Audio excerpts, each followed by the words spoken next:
take this conversation further, we are joined on the line by Graham Briggs. He's the CEO of Harmony Gold. Graham, thank you for your time. Firstly, why is the Department of Mineral Resources and the mining industry going to court? Well, I think it's a case of interpretation of the charter. What the DMR is saying is that any deals post-2004 where the black entity has sold out, that does not count towards empowerment. In fact, the mining industry has an agreement when it gets its mineral rights that it will undertake certain empowerment transactions to the extent of 26% or more, and that in fact is what the mining industry has done. And so when a black entity has sold some of their shares, I'm talking deals post-2004, then that the government says doesn't count. As the chamber members, we are saying they do count because that was our agreement with the government that we would do that. We can't hold those black participants to a deal where they get no benefits from selling their shares. So where people have sold their shares, that's the area that we are in difference of opinion on. Hi, Graham. The private sector's always been very innovative. Surely there's room for innovation in terms of employee equity. That could be more sustainable, locked-in holders, and then of course it aligns the interests of the employees with the company. Do you think that's maybe more a sustainable solution than once-off big BEE deals?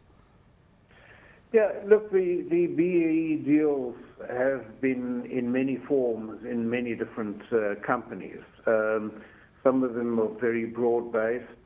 Some of them are employee share option schemes. The very early transactions were with more entrepreneurs, if you like. But behind every scheme there are benefits to be reaped, and the real empowerment comes from it. For instance, where a company has benefited from a BEE deal and then has sold down and maybe created their own black company. So those happen.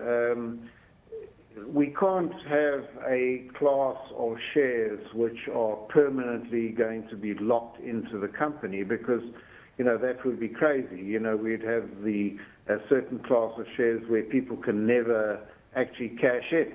It just doesn't work that way.